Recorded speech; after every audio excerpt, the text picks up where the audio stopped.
We have a very special guest today. He's near and dear to my heart. We've been coaching with him for how many years, Mike? Two, three?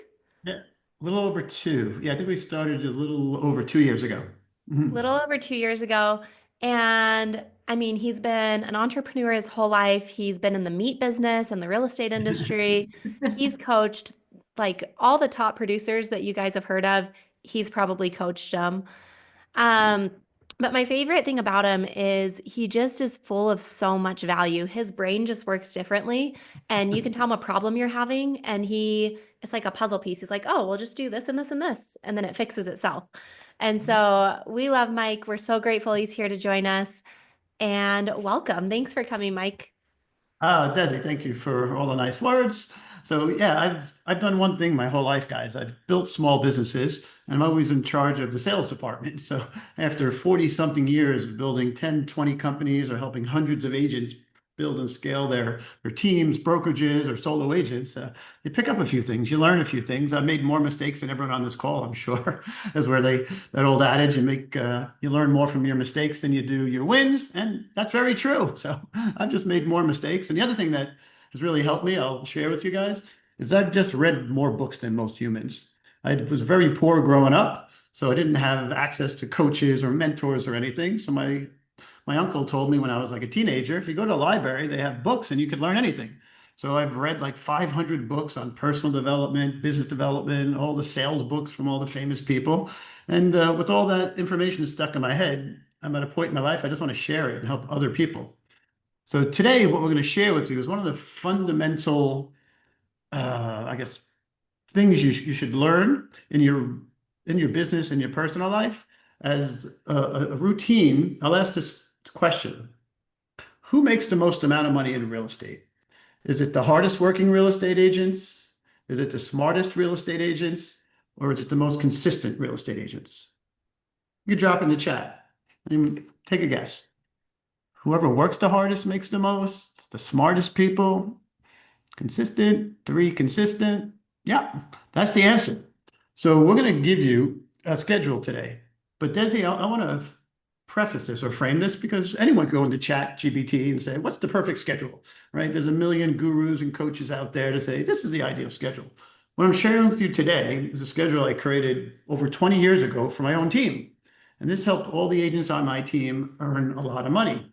So then when I started coaching in 2014, I started to share this schedule with the teams I was coaching. And all of those agents have made a lot of money. So what I'm teaching today is not just some random activities that we said, oh, let's try this or try that.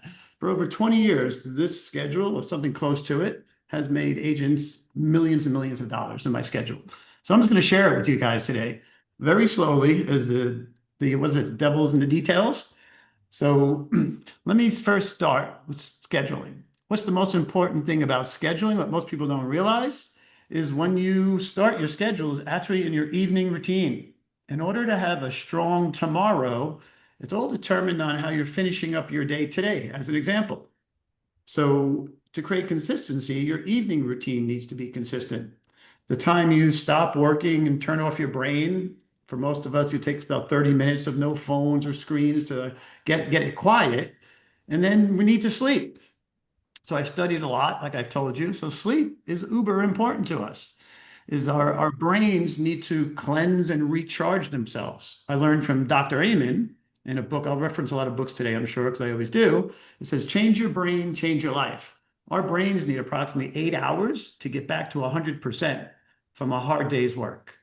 So there's a lot of, I see a lot on social media, the grinders. I slept 4 hours, I slept 2 hours, and it's like a badge of honor. Yeah, a lot of us do that.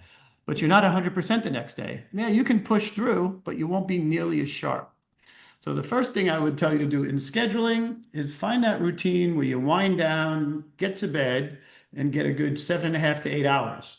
Interesting, I'll go a little deeper for some of you, is I've always heard 8 hours was the ideal amount of time that you need to sleep and feel good.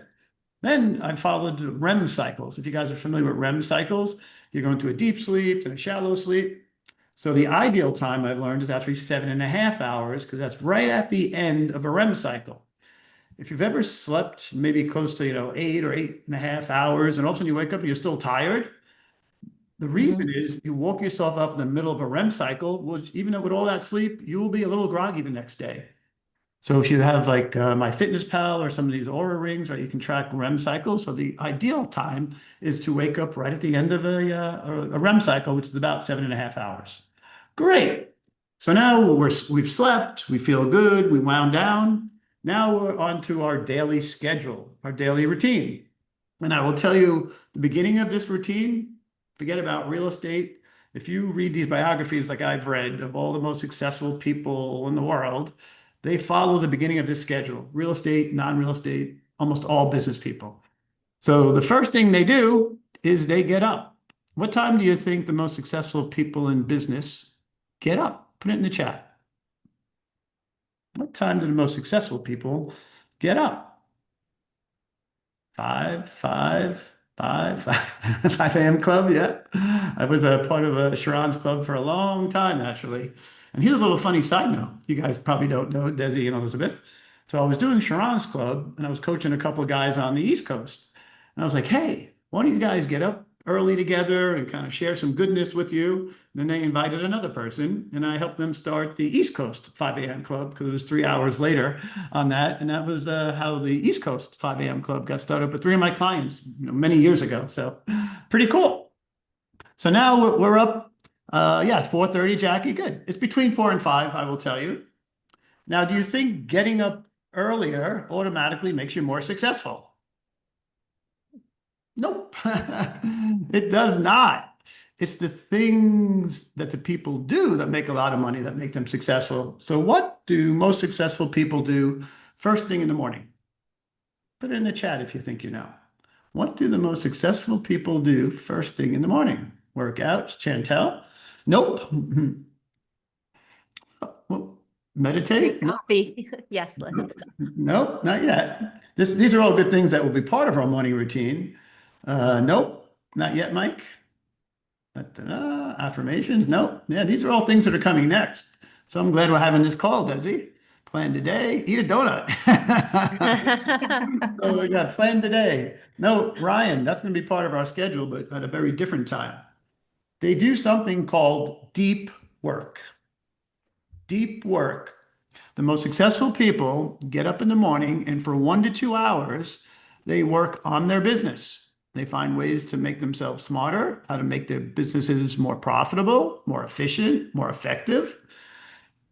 And this will last for 1 to 2 hours every morning. The book I'll recommend here, if you have any readers in the group, is Eat the Frog by Brian Tracy. And I'll tell you all the benefits of doing this. For the sake of the little bit of time we have today, is at 4 or 5 o'clock. How many calls are you getting? How many emails are you getting? How many people? Nobody. So now, totally undistracted, no noise. You can actually, your brain can think clearly and you can get a ton of improvements done to yourself and your business every morning for an hour or two. So this is the step one. So waking up between 4 or 5. So what I realized, having coached this, Elizabeth, for a long time, when I say that people have to get up at 4 or 5, most people are going to bed too late. They can't get up at 4 or 5 because they're going to bed at 10, 11, 12 o'clock, which is usually challenge number one for most people who first get into my schedule. They're like, oh, we need to go to bed like 9 o'clock. This is where most successful people actually go to bed because after 9 o'clock, not too much goes on. You scroll through your social feed, you can watch TV, I guess, but work is done, right? You spend time with the family, I hope, pet the dog a little bit. It's time for bed. There's not too much productivity that goes on 10, 11, 12 o'clock at night. It's usually just wasting time or doing stuff that's not all that important. So at 4 to 5, we get up, we work on our business, we feel great, we know how we're going to make improvements. And then next, some of the stuff we saw in the notes there. We need a morning routine. We need to find some sort of routine that signifies this is the start of my day and I'm getting ready to go to work and help a lot of clients on there. The book I'll recommend here to you guys is The Miracle Morning by Hal Elrod. In the book, Hal uses an acronym called SAVERS, and it's a half a dozen or so different activities you could do. What I've learned, Roxy, The best morning routine is the one that you can do consistently that kind of fits your personality type. That routine is an hour long. I'm a high driver expressive. I cannot stay focused on just morning routine for an hour. So my routine, I'll tell you, is relatively short. It probably takes me about 10, 15 minutes. So what are some of the activities my clients have done to get set for the day and get productive? We saw meditation is there. We saw exercise, working out is good. A bunch of my clients love to get up and they read the Bible every morning on there. Visualization, right? Kind of visualizing your day and how it's going to pan out, visualizing that seller signing your contract or that buyer signing your buyer agreement on there. And they scribing and journaling. I'll give you some various techniques, see which ones resonate with you. Some like to read a little bit on there. I like to listen to dance music, actually. I turn on some dance music early in the morning and I dance around the kitchen and the bathroom, gets my juices flowing. Another big one, Elizabeth, yes, gratitude, which I'll share with you guys actually, because every morning consistently for years, my little remarkable, I go over my gratitudes every morning, and then I share this with my good friend Matt Farnham, and we share. What's that, Elizabeth? You're on mute. I said, you got to bring it closer. I want to see what all the things you're grateful Oh, yeah, for. you want to see? But first, it's my wife, and then it's my son, opportunities, my clients, my health, right? Every morning, I recite these every morning on there. And the next thing on my list, which is all the One things. thing on that, Mike, on the gratitude, um, I've noticed what you focus on expands. And so if I'm having like a hard time with one of my employees or one of my kids or my spouse, I try to make sure that I'm writing like 5 to 10 things I like about them every day. And then That's as you do that, those negative feelings just kind of disappear. Yeah, there's no stronger superpower than being grateful. Very So starting your day in gratitude, even if you're having a bad day, you're having some challenges with your kids, your employees, your agents, everything kind of washes away all the problems of the world. Which actually, let me give you another book recommendation in regards to that, because our brains, guys, are designed to keep us safe. So they always want to focus on the problem, what's not working in your business, which is or your life, and that's normally a small percentage, but that's what your brain's designed to do. So an amazing book. I'll give a big recommendation to The Gap and the Gain, which helps you to focus right on all the stuff that's going good in your life and not spend so much time with the one or two little things that are not working out for you on there. So whenever I feel like I'm having negative thoughts, Dawson, I think of that book and I'm like, holy crap, why am I thinking about this one thing? These 9 things are absolutely amazing in my life. And it helps me. This is all important because you need to be vibrating positive, good energy throughout the day to attract business, to get clients to work with you. If you're focusing on the bad things, you will vibrate at a much lower level and it will be much harder to attract clients and get clients to work with you on there. Uber important on there. All right. So now we've woken up to reiterate 4 or 5 o'clock, spent an hour or two figuring out how to make our business better. And then we've got into state, I call this, right? We've done some activities that signify I'm about to start my day and we're ready to go. So what do we do next? So depending on the team you're on, the brokerage or how you work, a lot of clients in my schedule have a morning huddle. The team gets together. They might share what their intentions are for the day. They might tell what their wins were from yesterday. Right? It's a quick stand-up huddle, a few minutes. It gets the whole team together, gets everyone sharing some good stuff together. And this also is important.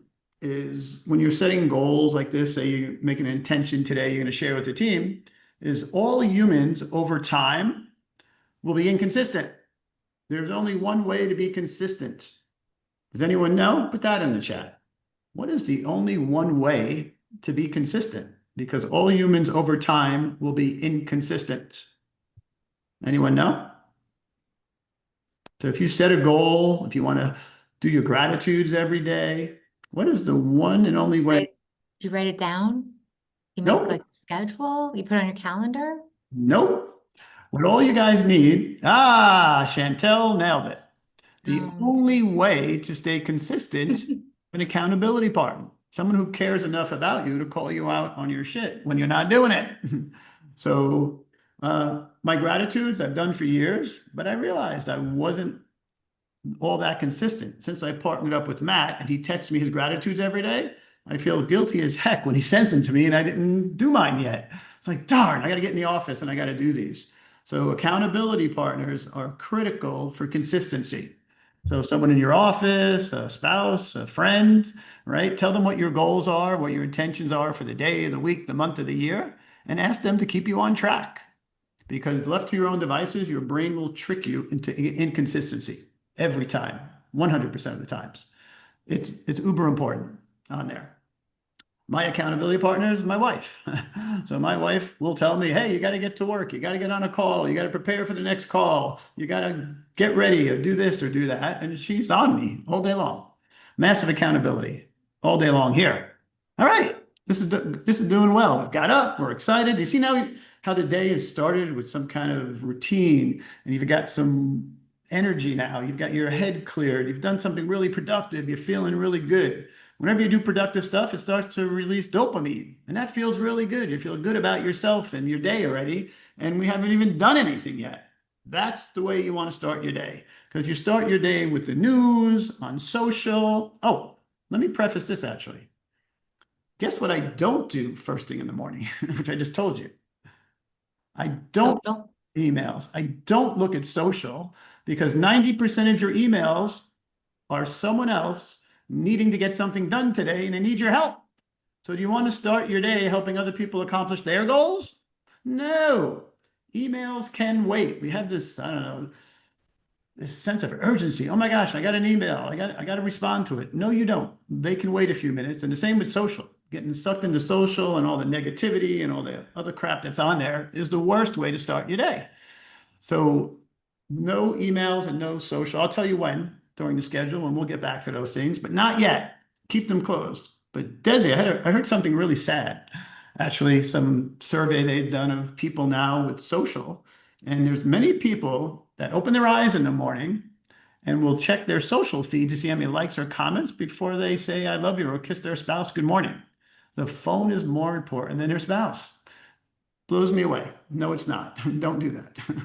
So keep that stuff off. And now what do we do next? Any guess? What do we do Script next? and role play. Because we had the morning huddle, right? Yeah, we had our morning huddle. Desi, what do you think is a good activity next? Script and role play or not yet? Not yet. We're going to get there.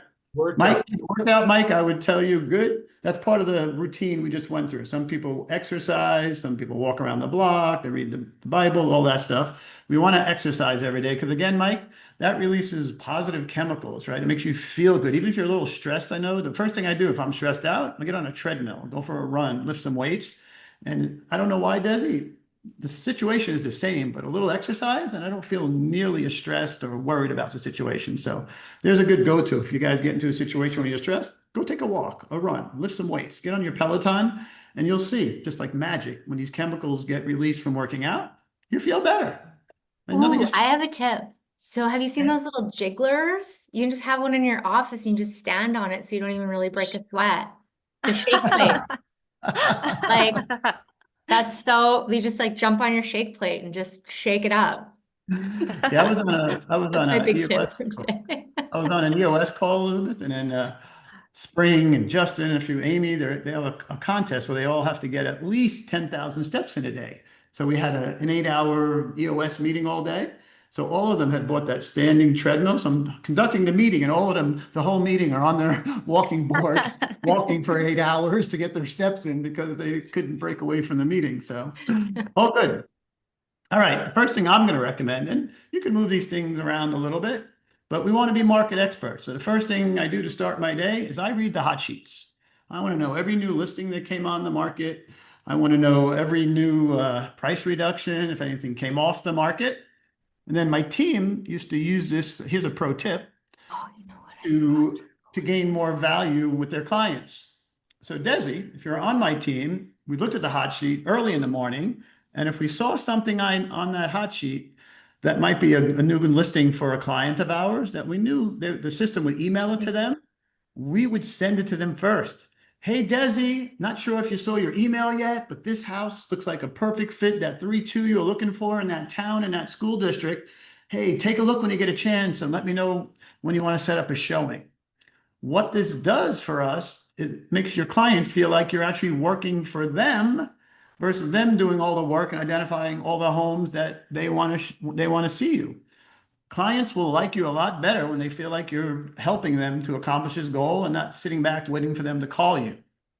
So we great pro tip right there. Read the hot sheet, and then your hot buyers, the ones that you know are looking for something, send them those homes before they find them. They will think much more highly of you because of that. And I love that tip because as you're having your conversations throughout the day, when your clients are reaching out or friends or family, you see somebody at the grocery store, they like if you have some little stats that you can spit off, like, oh, there's 178 active homes, which is crazy because last year at this time there was only 148. Like knowing those little things set you apart as the market expert. And so we have an agent in town and her husband calls me a couple times a week to ask me about market updates because his wife doesn't know, but I do. And so if you guys can just memorize a couple of those little things and stay up to date, then you can just bring them up casually in conversation and people are like, "Oh man, like they really are an expert. This is their full-time job." So I love that. Yes. And you're going to see why this is important in the way I have the morning routine flow in a second. So next, Elizabeth, what you mentioned a couple of times. What do we do next? Drink coffee? Drink coffee, I'm just and then we're kidding. going to start role playing. So role playing. What's interesting about role playing, having been working with agents for over 20 years, is most of them don't like to role play. The reason they don't like to role play because they don't really know the scripts all that well, but they don't want anyone else to know they don't know the scripts, so they avoid role play on there, not to let everyone know I'm not nearly as good as I say I am on there. So get over it because we want to practice with our colleagues, maybe a friend or family member, whatever it takes to practice, not practice on our clients. That is really darn expensive if you're practicing on your clients. Average commission check in this country is about $10,000. I don't want to practice with that person. I want to know what to say, how to say it, be comfortable. Number two reason is just like a good singer. You think a singer just, jumps out of the tour bus, gets on stage and starts singing? No, they warm up their voice, they get their tongue, right? They do some kind of pitch practicing, right, to get their range in order. This is your practice session to get you warmed up to go crush the phones and contacting your people. You don't want to do that cold. You won't be nearly as effective, I promise you. So now the role playing has two things. We're learning and we're also warming up ourselves. Like, I don't know if you like sports, baseball. Does a baseball batter just leave the dugout and get to home plate? No, right? He goes on the on deck circle. He takes a few practice swings, right, with a little donut, making the bat heavier. So he'll excel when he gets to actually, get to home plate and try to hit a pitch on there. So role play. So, so What Mike, even if you're a top producer, even if you're crushing out like 30 to 40 deals a year, you're not too good for role play, you should still role play? I'm glad you brought that up. So I had the privilege of coaching this gal, probably in her 60s, I will tell you, one of the top teams in Southern Florida. And she has role played every day for decades, I think, right?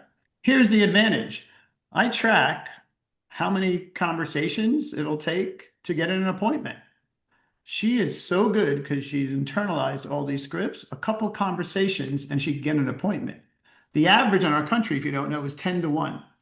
On this call, you're going to speak to about 10 people to get one appointment. Because she has practiced so long, anyone who's serious, motivated on some level, she will convert like this. She knows every question, every objection, exactly what to say, and she nails it every time. But the only way she does that is through practicing every single day on there for years. So yeah, Desi, before I get on calls, before I'm doing anything, like this lesson I'm teaching you guys, I've taught this hundreds of times for 20 years. What did I do, Desi, this morning? I woke up, I brought up my notes, I reviewed everything I'm going to talk about, I went over it again. Where am I going to add some value? Where am I going to add some extra stuff? I'm not doing this cold, guys. I got my notes right here to my left, and I've practiced for the last hour or so to make sure I nail it with you guys today, even though I've done this hundreds of times. All right. So now let me give you this pro tip on role play. The most the ideal situation to role play is not just you and another real estate agent, actually, is you want to role play in groups of three. Groups of three will give you a much better result for this reason. Let's say Desi and Elizabeth were role playing, and I am the observer in the first round, and I'm listening to Elizabeth and Desi go back and forth on there. So when they're done, I will garner the most amount of information about how this role play went because I can pay attention the whole time. While Desi and Elizabeth are speaking to each other, you're thinking about what to say, how to respond. They have a much harder time critiquing the pros and the cons of what happened in this role play. So what will we do after Desi and Elizabeth role played? Now I would role play with Desi and Elizabeth becomes the observer, right? And everyone gets a chance and you rotate through one or two times on there. So that's the best setup for role playing if you don't know. All right, what's going to happen next? Go into your prospecting. Yes, we're going to be prospecting. So one of my smart clients shared this with me not too long ago, and it is fundamental. I'm looking at your routine, Desi. You get this. So what he shared with me is real estate agents really only have two jobs, just two jobs. Job number one, reach out to people that may want to sign a contract with you. Your only second job is to meet with said people and get them to sign your contract. Those are your two jobs. I'm amazed how much time we spend as an industry doing 99% of our time doing other things than those two things for most of us. So yes, next we're going to prospect. How long should we prospect for? This one I'm always interested in, Daddy, because this number varies. I see on agents and teams tremendously. Take a guess on the ideal amount of time to prospect every day, consistently 5 days a week. I wonder if it depends on how, like, what your goals are, because I have a conversation goal of at least 100 conversations a week. Mhm. And so I used to play a game with myself when I first got started. Like, if I would get 20 conversations in, then I could be done. So sometimes it would only take 30 minutes. Sometimes it would take 4 hours, depending on like if I was door knocking or, Yep. so does it depend on your goals? Um, Yes and no, I would tell you. So yes, so a couple of goals, like Desi said, you could have a commitment of a certain number of conversations I'm going to have. Or Desi, I've had other clients, their commitment was they're going to, whatever the number might be, one or two usually, how many appointments they're going to set during a Mm. prospecting session. And whether it's 3 calls, 5 calls, 10 calls, 20 calls, they're not going to be done prospecting till they set at least one quality appointment for some, and at others there are two actually on there, which I like the best, right? Hey, practice, role play, right? Get good at and you don't have to prospect as long because you're nailing that appointment much sooner. And I Let me just, actually like that because the goal of the conversations is to get an appointment. So I could talk to 20 right. people and not ask one of them to meet up. Oh, Desi, I can't believe you just shared that. I was speaking, I don't know if you guys know a company called Y Lopo. They asked me to go to Charleston last week, and they're a data-driven company. So they have this chat bot, and they listened to 1 million phone calls from real estate agents recently. And guess what agents only do 10% of the time? Ask for an appointment. Believe it or not, only It's 10% wild. of Because why are the you even time. having the conversation then? The goal of calling people is to set an appointment, right? What sales really is, guys, is reaching out to someone today, then they want to hopefully set an appointment with you. Write this down and put stars next to it. We never, ever, ever, ever, ever, did I say ever? Leave an appointment without setting up the next appointment while we're on the current appointment. What are nails on a chalkboard to someone like me who coaches and knows the worst thing to say is this phrase that then the other 90% are using almost verbatim. Oh, you're not sure if you want to buy yet. You're a little worried about the interest rates. All right, I'll set you up on a search. If you see anything you like, or if you have any questions, just give us a call. That's what y'all say most of the time. I've heard it 1,000 times on these calls. Stop saying that. And let me give you a simple way, because sometimes we get stuck. Hey, I set them up on a search today and they're not buying, maybe for a few more months. Like it doesn't make sense to really maybe go out and show properties yet. So if I set you up on a search, How do I end that call with another appointment? And you're not buying for, I don't know, a few more months out the road.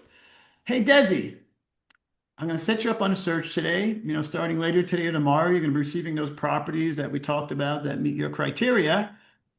What I want to do is set up another call in about, 3 weeks, maybe 4 weeks, just to make sure you're still getting the right properties, make sure your criteria hasn't changed. Sometimes these listings go to spam. I want to make sure that's not happening.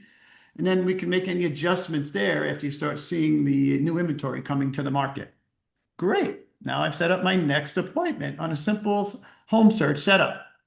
And then we can piggyback to the next appointment and the next appointment on there. And I So, love that. Can I share a quick story, Mike? of course. So a few years ago, our transaction count was down, and I'm like, what is going on? And we track our numbers pretty closely, and we were having so many conversations. I was like, we're talking to so many people, but our appointment set was way down. And I just had this light bulb go off. I was like, oh my gosh, we're not asking for the appointment. And so, what I started saying, and what's worked really, really well pretty much every time I've said it, is I'm curious, has anyone taken the time to sit down with you and go over what it looks like to buy or sell in today's real estate market or in the current market? And almost always they're like, well, no, no one has. Like just yesterday, they've been ghosting us forever. And I was like, has anyone taken the time to sit down with you and go over what fixing your credit looks like? And they're like, well, no. And we've been trying to set an appointment with them for months, but nobody's asked. And so I have an appointment this week with them. But I think it's a pretty, like, if you track your numbers and you know what you're doing, like, you just have to ask. That you just have to ask. And here's why you're going to want to ask. I'll give you another statistic. Over the last 2 years, folks, last 2 years, somewhere between 70 and 80% of all the consumers that bought or sold a home worked with the first real estate agent they got nose to nose, face to face with. So even if a consumer is a few months out for me, I'm not going to go out and show them 20 houses this Saturday, but I'll a little quick meeting at a coffee shop, maybe a little buyer consult or something, just with the intention of getting that face-to-face meeting, because now I know I have a 70% chance of being this consumer's agent when the time comes, even if it's down the road a little bit. So set that first appointment no matter what and get face-to-face is a strong recommendation on there. I'll just share quick on that too. Like, I know we're getting close to time, but even if we have somebody reach out that's interested in seeing a pending listing, we try really hard to still show those potential buyers that pending listing. We just don't say like, oh, it's pending. We'll reach out to you if something happens with it. Because again, the chances of you being able to hold on to that person is far greater if you've had that face-to-face, and I think that's so important. Mhm. Absolutely. Let me go back to now prospecting time. I'll give you a time. A lot of my schedule in this environment, I will give you a time if you're not following an appointment goal. The answer is 3 hours. Mm. In my schedule, my clients that are doing really well, even this is a tough environment, prospect 3 hours, 5 days a week. Let me give you the three buckets that they call into. The first bucket is their sphere or past client. And as a coach for a long time with tons and thousands of coaching calls, I don't know why, but this group gets the least amount of calls, and we do a very poor job of keeping in touch with them, which drives me crazy because out of all the lead sources you could be working, nothing converts higher than your past client in your sphere if you would just keep in touch with them. So please keep in touch with them. You should know at least 150 humans. That's the capacity of our brains to remember, closely people's names, spouses, kids' names, maybe like that. So the magic number here is 3 a day. You call 3 of your past clients in sphere with a group of 150, and that means you get to call them once a quarter. Every 90 days, you're going to check in and hear from them. Number two, I always like to use a pen. So number two is you have some leads. You've been chatting with someone. Your job is to walk them down the funnel. So we spend the next hour getting these leads from this step to this step. These are going from here. What all great salespeople are doing is they're literally just setting an appointment to the next appointment to slowly walk all their leads down the funnel and out the other end. The last group is that These will convert, some will not convert. We spend the last third of our time with new opportunities. You got to consistently, daily basis, add new people into your funnel. I do like, I heard this once, which made sense to me. Calling the past client's fear first is a good way to start today. These are warmer calls. They're kind of a little easier to go, get you comfortable on the phone, and then break into some maybe those more challenging calls with new clients and the ones that you're already working with that you're moving down the funnel. Okay, next, I'm going to let you guys check your email and social for the first time, right? It might be what, depending what time you started prospecting, 8, 9 o'clock in the morning. It's now could be 10, 11 o'clock.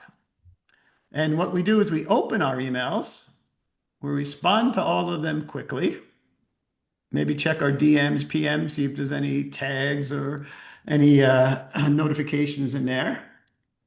And then what do? We close our email and we close Mhm. social.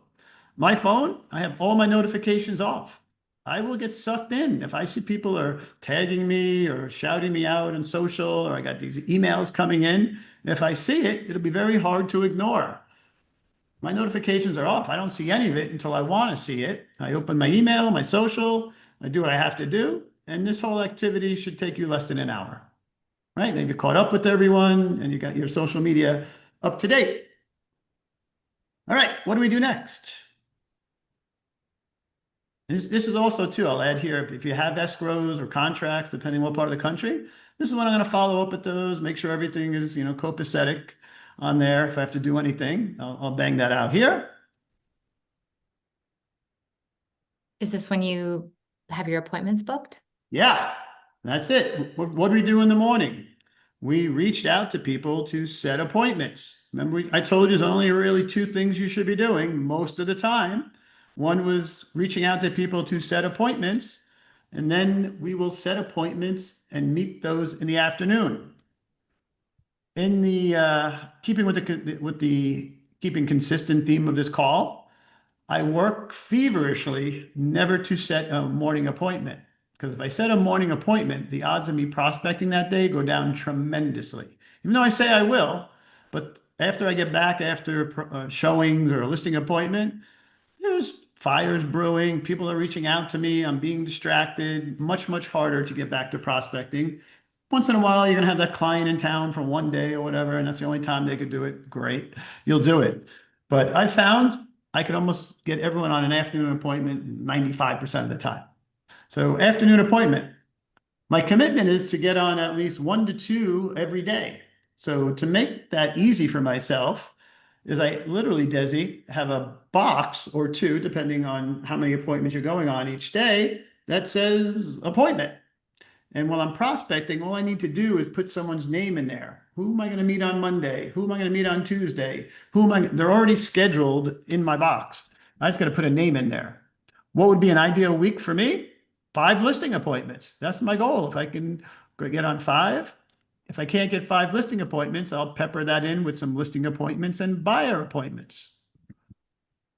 Maybe you can't fill up your week with buyers and sellers. So what do I do next? Well, I'm calling my sphere. I will set up coffee meetings. What I've learned about my sphere, a phone call is good, a text check-in is good. But if I have coffee, I meet with my past client in sphere for 15 or 20 minutes, Desi. I don't know why this happens, but this has happened to me many times. We're doing our small talk and we're chatting, and all of a sudden my past client says, "Oh, Mike, by the way, my brother's moving to town. You think you could help him?" You don't get the "oh, by the way" moment on a phone call or a text for some reason, but you sit down, you break bread, and you have a casual conversation. I've got the "oh, by the way" many times. So that's the value. So an appointment 1 or 2 every afternoon, and that's going to be done filling in the holes with Sphere with coffee meetings. If you're a newer agent on this call, what I recommend is you go on a coffee meeting or to maybe their home and you ask them if you could practice your presentation. "Hey, I got my real estate license recently and we've got this presentation. You mind if I come over? I want to share it with you. Maybe you could tell me how I did." And you know what happens out of these, Desi? All of a sudden, the consumer's like, "Wow, you do all of those things? I didn't even realize you were, so involved in real estate and you do all these things to either sell a home or help a buyer." man, I would work with you. I know someone who may want to work with you.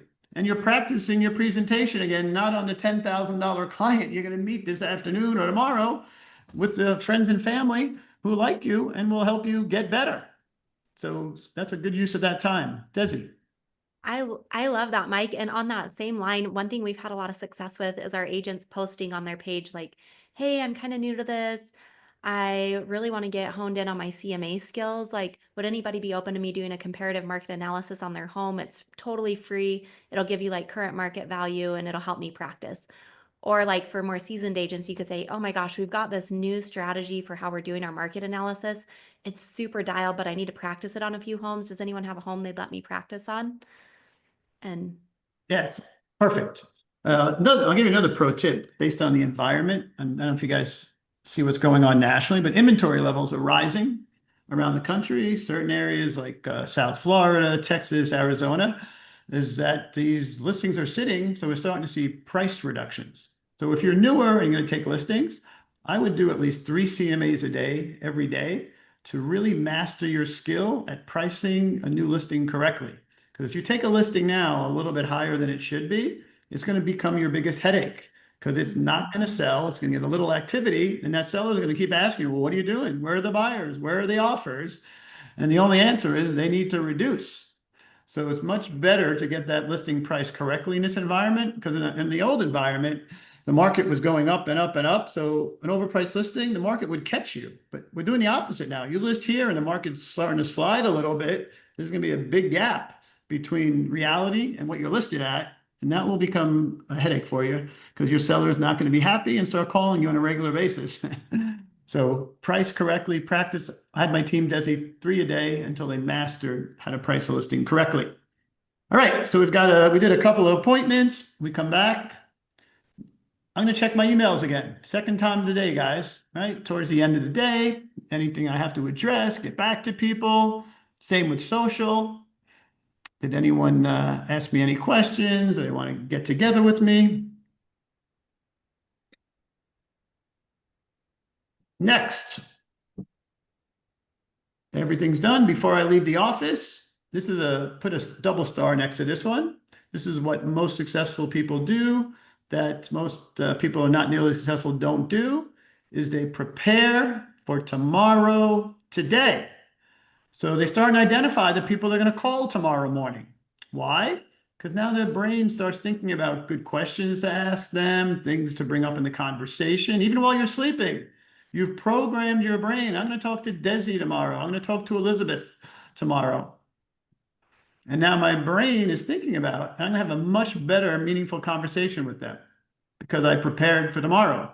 What preparing for tomorrow also does, it takes the uncertainty out of your day.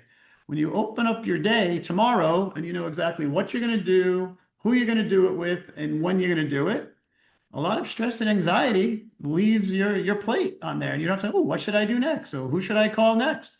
You're literally just following your daily routine.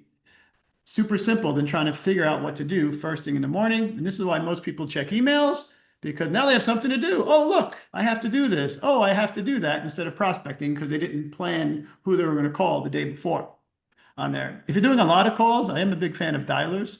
If you're calling a lot of people, like Desi said, 100 people or so, a much more efficient way to get through calls on there. Okay, so now I'm done working. What am I going to do? I'm going to turn everything off. Work is over. I'm not bringing it home.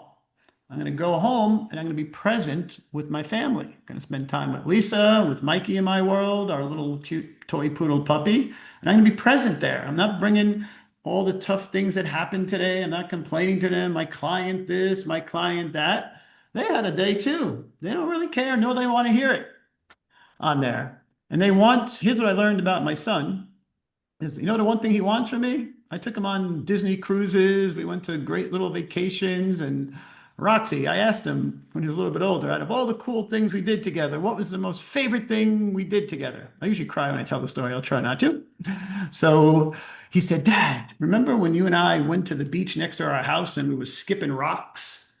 I said, no, no, no. Remember the Disney cruise? We had the balcony and we went to all those rides at Disney World. not skipping rocks. I was just like throwing some rocks in the water. What I realized, Roxy, that beach is really rocky, so nobody goes there. And to get to the beach, you had to go down a hill, which means you had no phone service. So my son had my undivided attention all afternoon, just skipping rocks. And that's all your family wants from you. Turn your phone off, turn off the TV, and just be present. You don't have to spend a lot of money on them. You don't have to go anywhere. If you're present, they will love you more than anything. We tend to be plugged in as realtors all the time. So unplug, turn it off. It's okay. Train your clients when you work that you're not available 24/7. Your family will appreciate that a lot. Next, one of the things I do to wind down is I read every night. So 10 pages a day is a common number, right? That'll give you one great book every month or so, 12 great books, and you will be a hell of a lot smarter from simply reading 10 pages each evening. Right, we have dinner. Now we're back to that routine, right? We have dinner, spend some time with the family. 8, 9 o'clock, we start winding down. Rinse and repeat. That's it. That is the ideal schedule to make 6 figures or more, I promise you. You notice there's not a lot of fluff in there. It doesn't say learn how to use ChatGPT. It doesn't say learn AI. It doesn't say, I don't know, go to 6 webinars, go to networking events. Right? There's a million things in real estate that will trick you into think you're working and make you broke really quick. The things we mentioned today on the call are the 2 things that make you money. Reaching out to prospects, meeting with prospects. Do that 90% of the time and eliminate as many of the other things that we mentioned, and you will make a lot more money. If you track your time, I will bet you're spending a lot less time on those 2 things and a lot more time on what I call non-income producing activities. Questions? I love questions. If anyone has thoughts or questions. Beth, good to see you. Well, I was wondering, just listening to that, like, so say for example, like I have a really hard time shutting it down at the end of the day. And I'm one of those people that grinds from 5 a.m. till late, right? And I do struggle with having missed out on things with my family and stuff because we are so busy. I feel like that schedule sounds really good if you're like just being consistent and trying to build. But then what happens when you are extremely busy? Like, because it's such a reactive business, right? Like people want now and yesterday. And if you don't, it's like speed to lead, right? And so I do struggle with that. Yeah, I'd be open to some suggestions about that actually. yeah, it's a nature of our business is that you've got to determine, Elizabeth, if you want the tail to wag the dog or you want to control how you work, and when you work with people.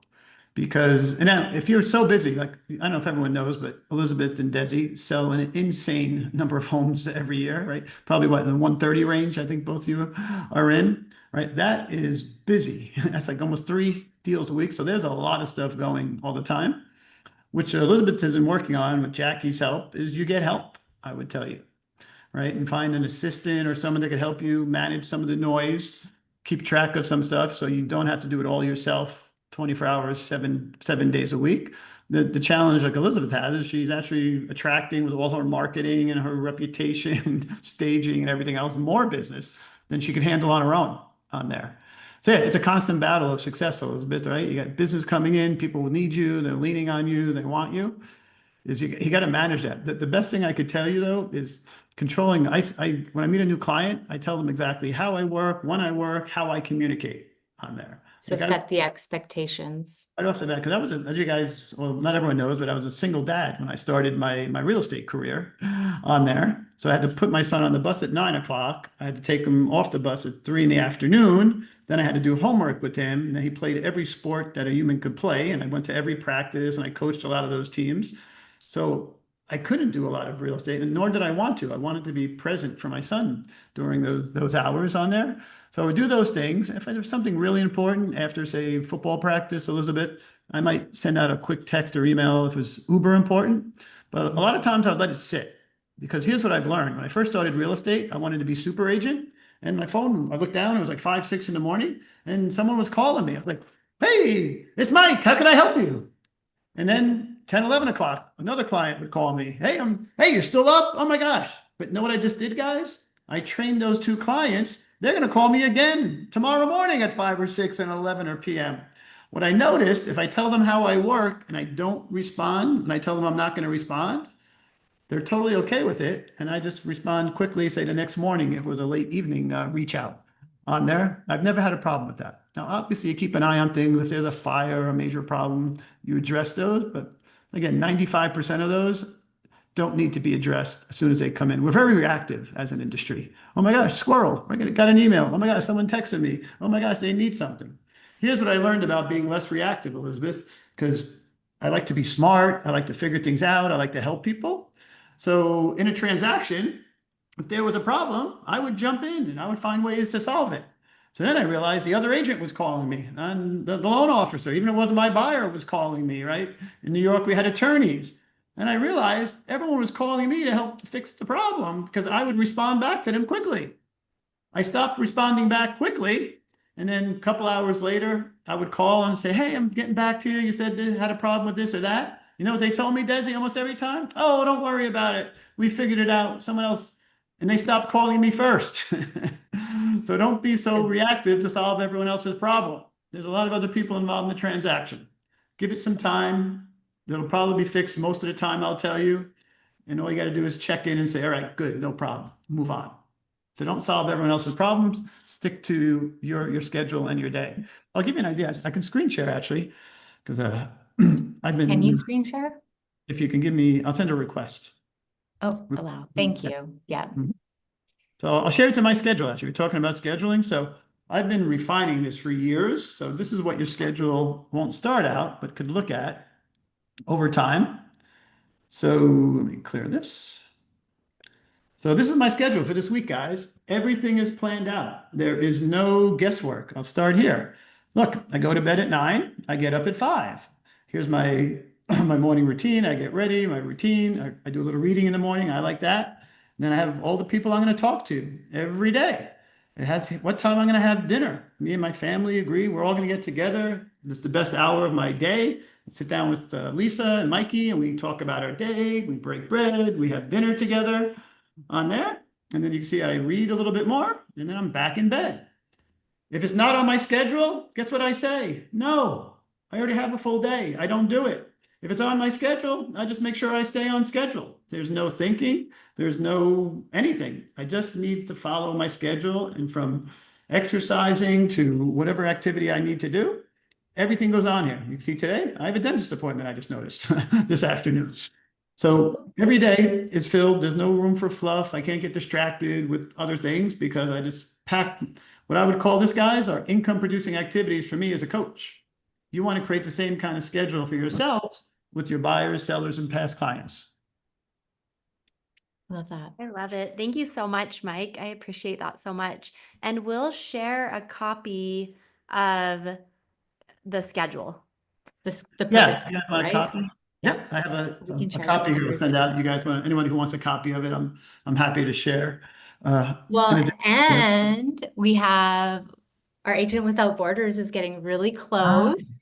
I don't know if you guys have noticed, but we've been promoting our conference that we're doing here in Medicine Hat. So if anybody is coming, anybody that's been to this mastermind is going to get free VIP access. So we'll send that out to you. And if you are thinking about coming to Medicine Hat, reach out because it's going to be fabulous. We've got amazing speakers coming.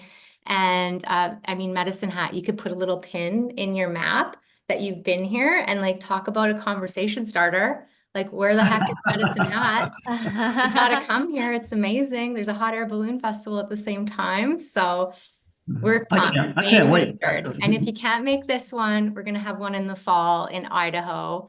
So our American version of this, but I'm gonna say Canada is really cheap for Americans to come to right now. Like the dollar, it's like coffees will be like $2. So we hope you can make it. And if you're planning travel, get there early on Thursday because the VIP event's going to be Thursday evening. Yeah, Thursday night, we're going to have Mastermind with Beth Matthews. She's on here. She's going to be helping us out with some amazing things and giving us some ideas. And then the next day is going to be just like value packed. So Anyway, Thank thank everybody for coming to the Thank you, Mike. I mastermind appreciate today. you. Really appreciate it. Have a wonderful day. Hope you bump your schedule into action. So, Yes. All right, guys. So long, everybody. bye. Thank you. Thanks for coming. Where are you?